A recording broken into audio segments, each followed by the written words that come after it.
Samudra Vasne Devi Parvatastan Mandite Vishnu Patni Namastubhyam Padasparsham Kshamasyame. O ocean, draped, adorned with mountains, green, beautiful Mother Earth, forgive me for stepping on you.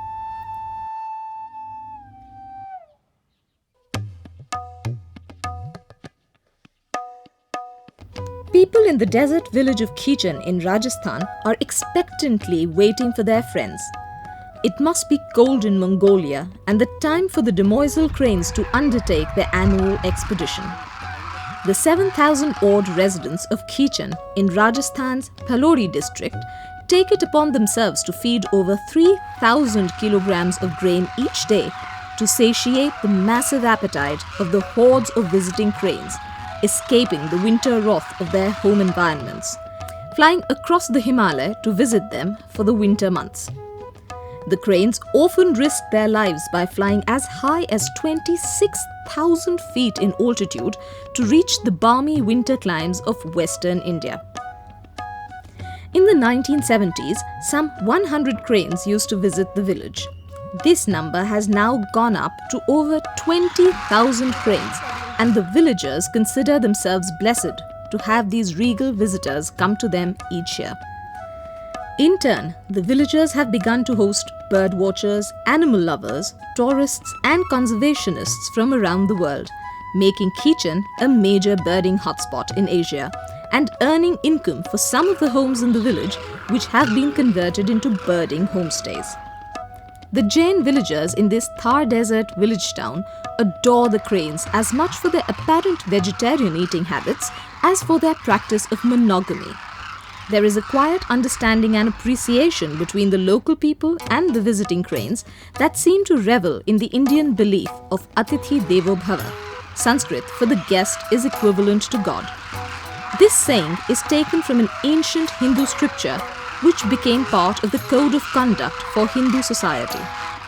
The International Crane Foundation also supports the village's work now, and the village attained international recognition when it was highlighted in Birding World magazine. This girl heading to school with the backdrop of the cranes is a telling image of the happy balance that has been attained between the people and these visiting harbingers of happiness. Rajasthan is fast becoming a crane paradise.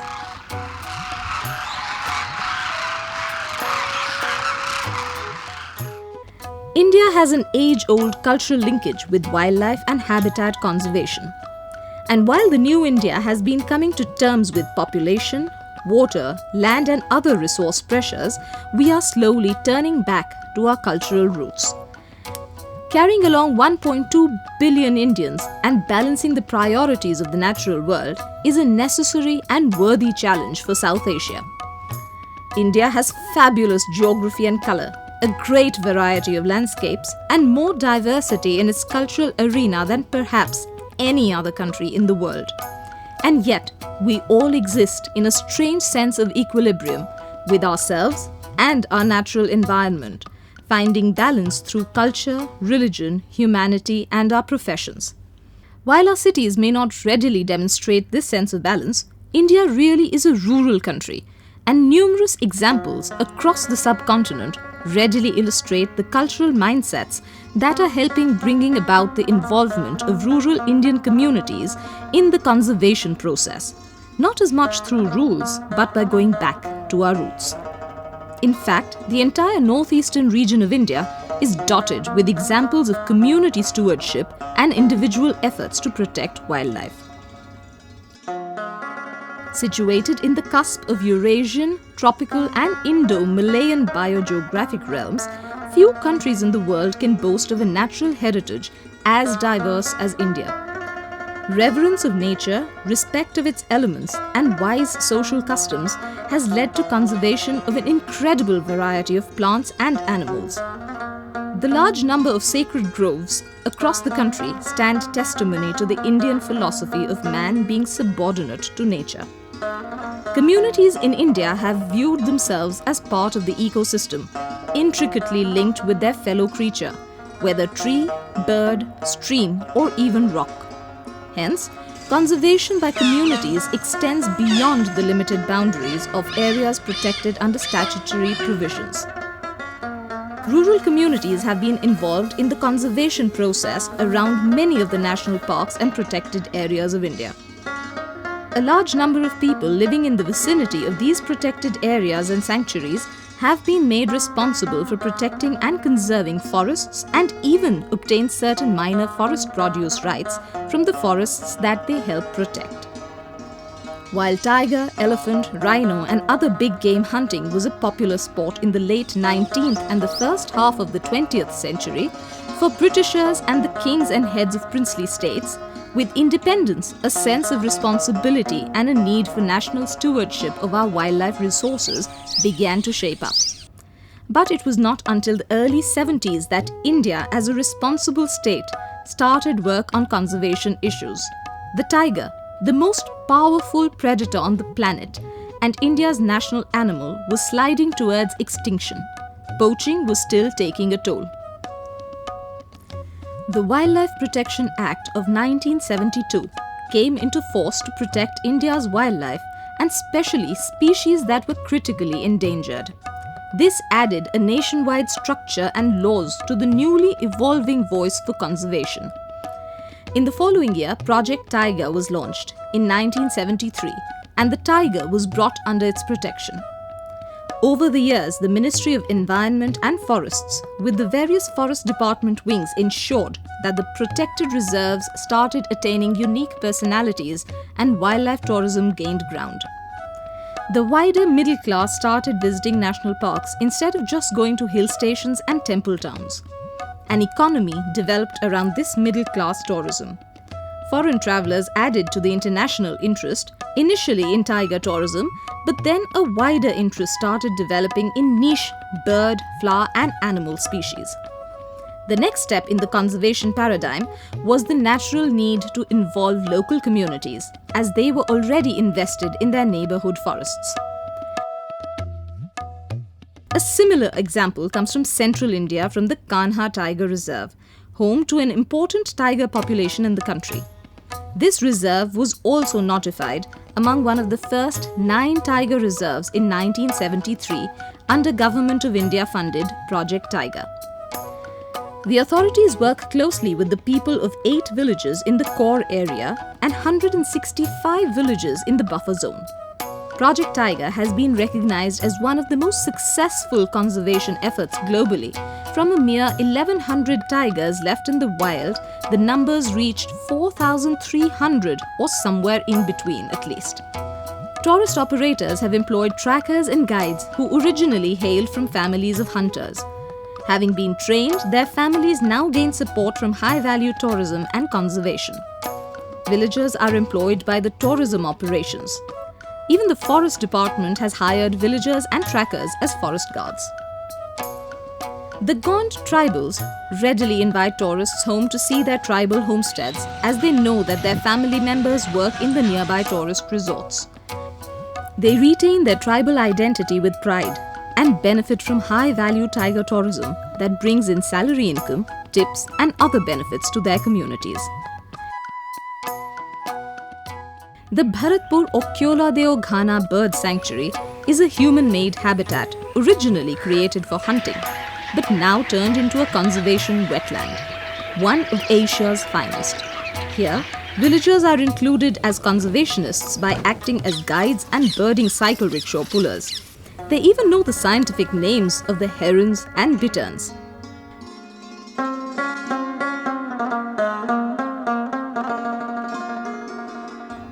One more shining example of voluntary community stewardship comes from the northwestern states of Punjab and Rajasthan, where the Bishnois practice a religion of 29 tenets propagated by their guru Jambaji.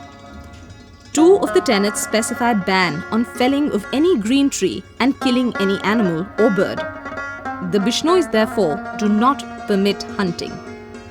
Their effort has resulted in maintaining a healthy population of black buck antelope in the Abohar region of Punjab, leading to a declaration of private land of 13 villages as a wildlife sanctuary, perhaps the only wildlife sanctuary on private land. The difference between this reserve and other sanctuaries is that there is no fence, and the black buck are allowed to browse in the fields irrespective of the crop loss which it may cause. In the Thar, where life is a fight for survival, there lives a community for whom saving the environment is their religion. The Bishnois of Rajasthan show that it is possible to live in harmony with nature. Their founder, Guru Jambeshwarji, also known as Jamboji, was born in 1451 in a warrior class family of Rajasthan. The community got its name from the 29 teachings of Jamboji known as Bishnoi. Bish, which is 20, and Noi, which is 9 in the common dialect. Bishnois do not cut trees. Instead, they use dried cow dung as fuel. Each family creates a tank in their field to provide water for black buck and chinkara antelope. They also maintain groves for animals and birds to feed in. Bishnois often live in little hamlets called dhanis, with just a few round huts with intricate thatched roofs. They scrub the floors of their huts and the common courtyards, which are always kept meticulously clean, and cook in earthen ovens. The women take equal part in preserving nature by walking a long distance to get firewood from fallen trees and letting the newborn animal orphans even suckle their breast milk like their own children. They are passionate lovers of wild animals.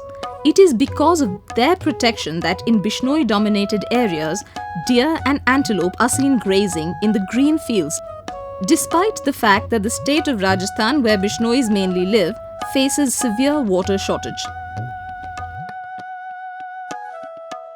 As one moves further north to the high-altitude Himalaya, one finds communities involved in protecting the snow leopard, an elusive but strikingly beautiful species. This mysterious cat inhabits alpine and subalpine areas at an altitude of 3,000 to 4,500 meters above sea level. Resource crunch on the snow-clad mountains leads the leopard to hunt villagers' livestock, resulting in man-animal conflict. Project Snow Leopard was initiated by the Government of India along with Snow Leopard Conservancy and Snow Leopard Trust, with focus on joint management of the area with the local communities. Man-animal conflict was minimized by developing and distributing predator-proof improved livestock corrals, and a livestock insurance program was initiated. Since then, local livelihoods have been improved by initiating Himalayan homestay programs and setting up eco-cafes for tourists in 43 villages across Ladakh. This has led to an attitudinal change and helped in reducing pressure in this fragile ecosystem. In the high-altitude Ladakh region of the state of Jammu Kashmir up north, villagers and communities living around national parks and monasteries such as Hemis, in valleys such as Nubra and marshlands such as Hanle, have taken to snow leopard conservation in consonance with the Forest Department and even the involvement of the Indian Army. This rare big cat that lives in these high altitudes has risen in number thanks to the effort of local villagers and the influx of high-value off-peak tourism revenues in the difficult winter months, thanks to better stewardship of the habitat and an increased ungulate prey base. The village of Konoma in Nagaland is known for its community-based conservation program and for its success with the conservation of tragopan pheasants they once killed for their meat. Now, they gain economically from the homestays that have been set up in the model tribal village and the international tourists who come to visit the habitat of these beautiful Himalayan pheasants. The introduction of plastic hornbill casks in nearby Nagaland and Arunachal Pradesh has greatly stopped the demand and use of original hornbill casks and beaks as adornment by the tribal communities. At the Hornbill Festival in Kohima, all the tribal communities of Nagaland get together to celebrate their cultural diversity and richness under the sobriquet of the rare and beautiful pied hornbill, which so richly figures in their heritage. The rare lesser floricans similarly seeks protection from the villagers in Rajasthan in their monsoon fields of pulses, finding the necessary protection to put on their brilliant courtship display and to follow it up with breeding.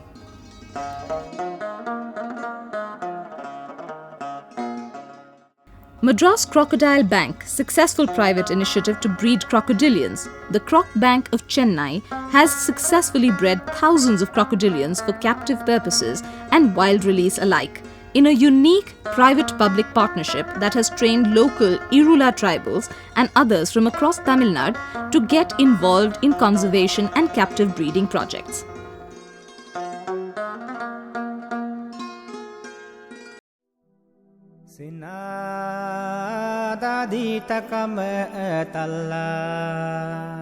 Zero in Arunachal plants its own bamboo groves for construction of homes to save wild forests. The villagers cultivate these bamboo groves so they do not need to harvest from the wild. In the month of September in Zero, the sun is already high up in the sky by 7:30 in the morning.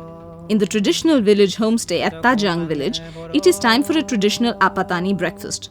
If a beautiful day at the splendid Zero Valley begins with a hearty traditional meal, how much better is that than staying at a hotel and being just tourists? While in Zero, homestays like this ensure that a traveller gets a full experience of the place, its scenic landscapes, and the culture of its people, the Apatanis.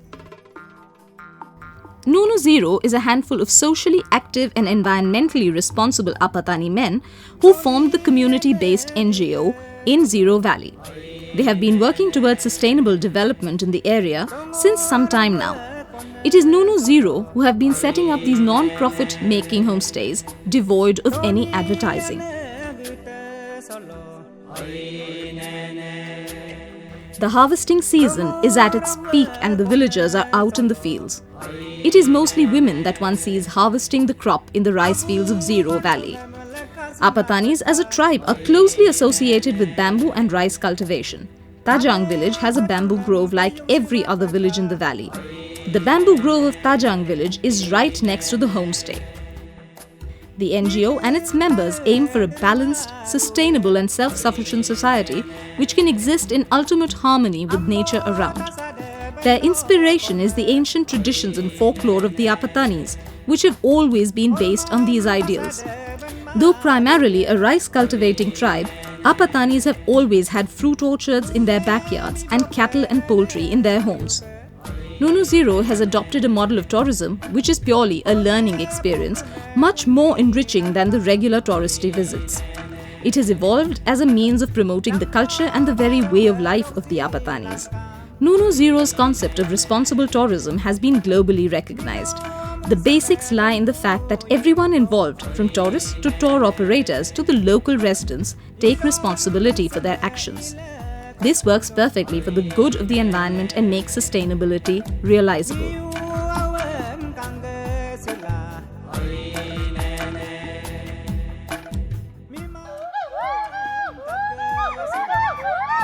Conservation of the eastern Hulok gibbon by the villagers in Arunachal. The villagers of Delo village have been closely involved with the conservation of the beautiful and rare Hulok gibbons found at the outskirts of their village in forested areas. The calls echo out loud as the gibbons use their long arms to swing from the branches of one tree to another. But the villagers ensure their protection and no one hunts them any longer.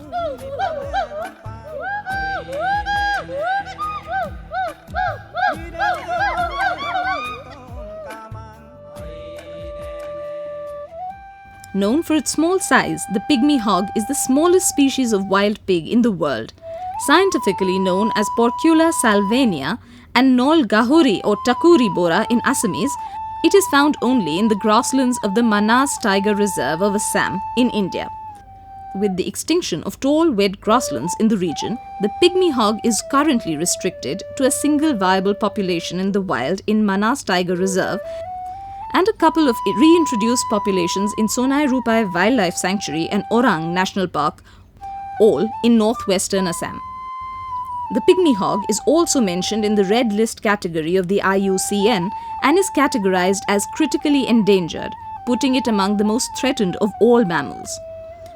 Although accurate numbers are not known, it is estimated that there may be only a few hundred, probably less than 300 pygmy hogs left in the world. It is impossible to see pygmy hogs in their wild natural habitat as they are very shy animals. They are well adapted to move fast through tall, dense grasses with their streamlined bodies. pygmy hogs are very sensitive animals and their survival is closely linked to the existence of tall, wet grasslands of the region, which besides being a highly threatened habitat itself, is also crucial for the survival of a number of other endangered species. With the aim to saving the species and its habitat, the Pygmy Hog Conservation Program or PHCP, a broad-based research and conservation program, is a collaborative project that has been trying to conserve pygmy hogs and other such endangered species of the tall grasslands of the region through field research, captive breeding and reintroduction after adequate restoration of degraded former habitats. One of the main activities of PHCP is conservation breeding of pygmy hogs. PHCP maintains a captive population of about 50 hogs and has reintroduced 60 hogs over 5 years in Sonai Rupai Wildlife Sanctuary and Orang National Park. Before release in the wild, these hogs are taught to survive independently at a pre-release facility in Potasali, Nameri Tiger Reserve, which allows them to live in a semi-wild condition away from human interference. By introducing captive bred stock in the wild, the locals who have been trained by the facility are doing valuable work in augmenting the wild population while supporting themselves and their communities through this conservation initiative. Efficient management of natural resources and protection of species requires that governance be decentralized to the lowest possible level. Some of the challenges that communities face today are unplanned development competing for land use, eroding traditional values and disintegrating knowledge systems. Support to communities can go a long way in making conservation efforts sustainable and opening up possibilities for making wildlife management efficient and responsive to ecology and livelihoods. The stories run thick and fast. India is waking up to the need to conserve its natural resources. Social media is fueling the appreciation of good work being done. Rural India is the real star of this new paradigm of people's involvement in wildlife conservation. Evolution is a cardinal principle in ecology, but as we adopt a landscape approach and value ecosystem services, the lines of William Blake become all the more relevant. To see the world in a grain of sand and heaven in a flower, hold infinity in the palm of your hand and eternity in an hour.